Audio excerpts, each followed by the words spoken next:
মিতালি, আমার Facebook page মিলি বুড়াই। আজ এসেছি একটা নতুন স্বাদের কুলফি আইসক্রিম তৈরি করতে। এই গরম, প্রচণ্ড গরম পড়েছে, সবারই মনে হয় একটু ঠান্ডা খাই।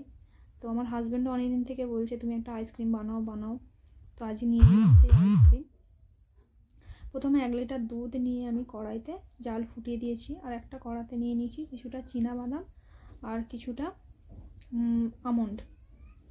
তো আমন্ডটাকে আর চীনাবাদামটাকে অল্প আঁচে অনেকক্ষণ থেকে ফ্রাই করে নেব সময় ধরে। আর এদিকে দুধটা জাল হওয়া পর্যন্ত অপেক্ষা করব, এবং দুধটা জাল প্রায় হয়েও এসেছে।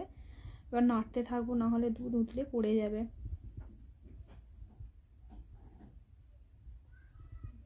দেখতেই পাচ্ছেন। এবার একটা বাটিতে কিছুটা দুধ তুলে নেব। বাদরে দুধটা কেন তুলছি সেটা আপনারা পরে জানতে পারবেন, পুরো ভিডিওটা দেখতে থাকুন তবেই। এবার বাটিতে দুধটা নেওয়ার পর বাটিটা নর্মাল টেম্পারেচার পর্যন্ত অপেক্ষা করব, দুধটা যাতে তাড়াতাড়ি নর্মাল টেম্পারেচারে চলে আসে। তাই একটা কাজ করেছি, একটা বড় বাটিতে জল নিয়ে তাতে দুধটা বসিয়ে দিয়েছি। আর এদিকে দুধটা একটুক্ষণ সময় ধরে ফুটিয়ে নেব। আর এদিকে চীনাবাদামগুলোও হচ্ছে। আপনারা 1 কিলো দুধে 100 চীনাবাদাম আর কিছুটা আমন্ড নেবেন।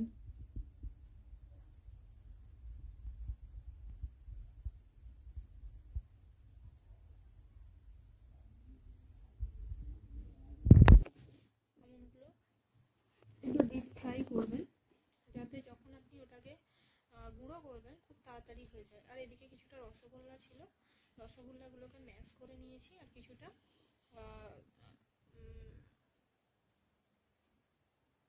মিল্ক কেক নিয়ে নিয়েছি।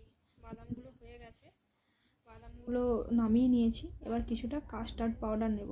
ওই যে দুধটা দেখছেন ঠান্ডা করতে দেওয়া আছে, দুধটা ঠান্ডা হয়ে গেলে এই কাস্টার্ড পাউডারটাকে কেটে নেব।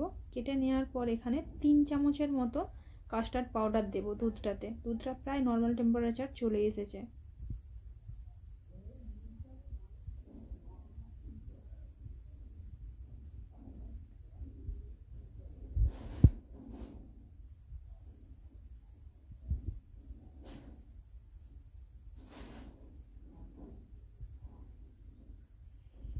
এই দুধটাতে 3 চামচের মতো কাস্টার্ড দিয়ে দেব।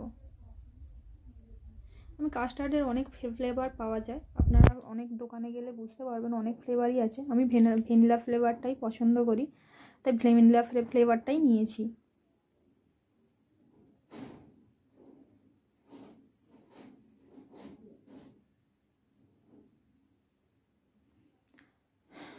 কাস্টার্ডটা গরম দিলে কি হয় বলুন তো, বসে যায়। কাস্টার্ডটা এই ঠান্ডা জলে অনেকক্ষণ ধরে মানে করে নেবেন, নেড়ে ছেড়ে নেবেন, যাতে একটুও না নিচে তলায় বসে যায়।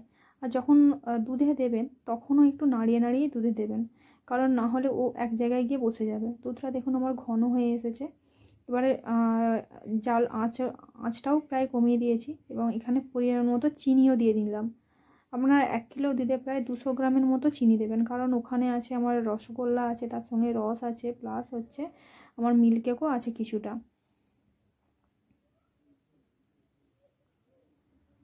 এবারে কাস্টার্ডটা দিয়ে নিয়েছি, দেখতেই পাচ্ছেন হলুদ হয়ে আসছে এবং দুধটা ঘনও হয়ে আসছে। নাড়তে থাকবেন আপনারা, নাড়া বন্ধ করবেন না, নাড়া বন্ধ দিলে ও যেখানে পারবে সেখানেই বসে যাবে। তো আমার একটু দেখতেই পাচ্ছেন পাতলা হয়েছে, তো পাতলা হওয়ার জন্য আবার একটু ঠান্ডা জলে কাস্টার্ডগুলো দিয়ে দেব।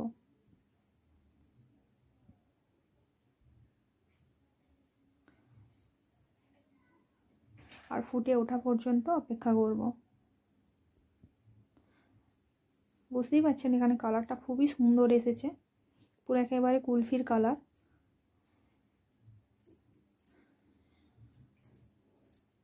এরপর এতে দিয়ে দিয়েছি হচ্ছে এগুলো, ওখানে স্কিপ করে গেছি, ওটা ভিডিও করা হয়নি।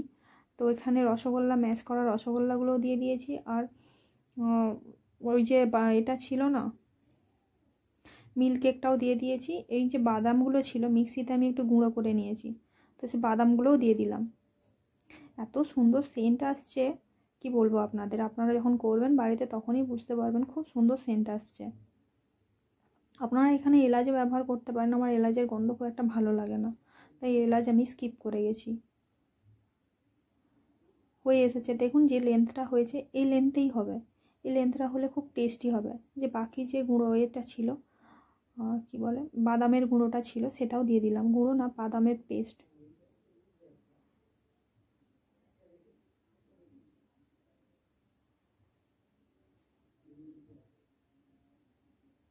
আমার বাদামটা মিহি হয়ে গেছে। আপনারা একটু কম করে মিক্সিতে একটুখানি টাইম দিয়ে 1-2 পাক ঘোরার পরেই নামিয়ে নেবেন, যাতে বাদামটা একটু গোটা গোটা থাকে, তাহলে আরও বেশি সুন্দর হয়।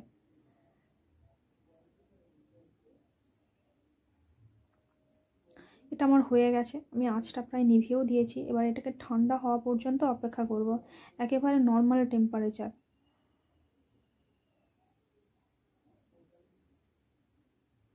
দেখতেই পাচ্ছেন গ্যাস বন্ধ করে দিয়েছি, সামান্য পরিমাণে একটু লবণও দিয়ে নিয়েছি গ্যাস বন্ধ করে দেওয়ার পর।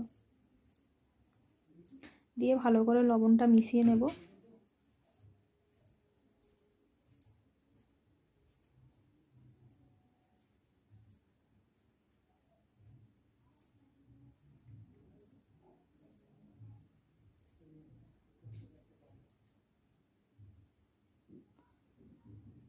আমার ঠান্ডা হয়ে এসেছে, ঠান্ডা হতে আইসক্রিমের কন্টেনার নিয়েছি।